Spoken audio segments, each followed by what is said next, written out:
বেশি প্রত্যাশা করতে যাবেন না, লোভী হবেন না। লোভ আপনার সুখ কেড়ে নিবে। লোভী কখনো সুখী হয় না। লোভীর পকেট কখনো ভরে না, যতদিন এটা ভরবে না। লোভী হব আমরা না। অতিরিক্ত প্রত্যাশা করব না, অল্প প্রত্যাশা করবো। I am not talking about the গোল।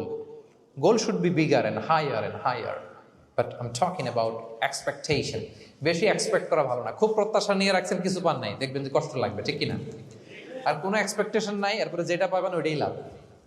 যেটা পাবেন ওইটাতেই ভাল লাগে, সুখ লাগে। এই জন্য এক্সপেকটেশন যেন বড় না হয়। বেশি খাই যেন না করি।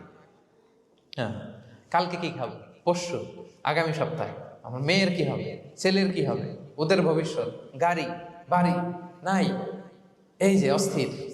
এরকম আসলে নাই। আজকের জন্য বাঁচুন, আজকের জন্য বাঁচুন, কারণ আগামীকালের তো জন্মই হয়নি। আগামীকালের জন্ম হয়েছে, এটা কি আজকে না আগামীকাল? তো আজকে হ্যাপি হন, আজকের জন্য বাঁচেন, আজকের জন্য প্ল্যান করেন।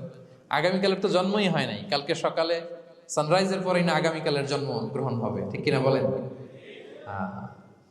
তাহলে প্রত্যাশা কমান, হ্যাপি হবেন আপনি। ইমাম গাজালি রাহিমাহুল্লাহ একটা চমৎকার কথা বলতেন। উনি বলতেন, তোমার রিজিকে যা আছে এটা 2 পাহাড়ের মাঝখানে থাকলেও এটা তুমি পাবা। আর যেটা তোমার রিজিকে নাই, ওইটা অনেক দূর থেকে আনার পরেও হাত দিয়ে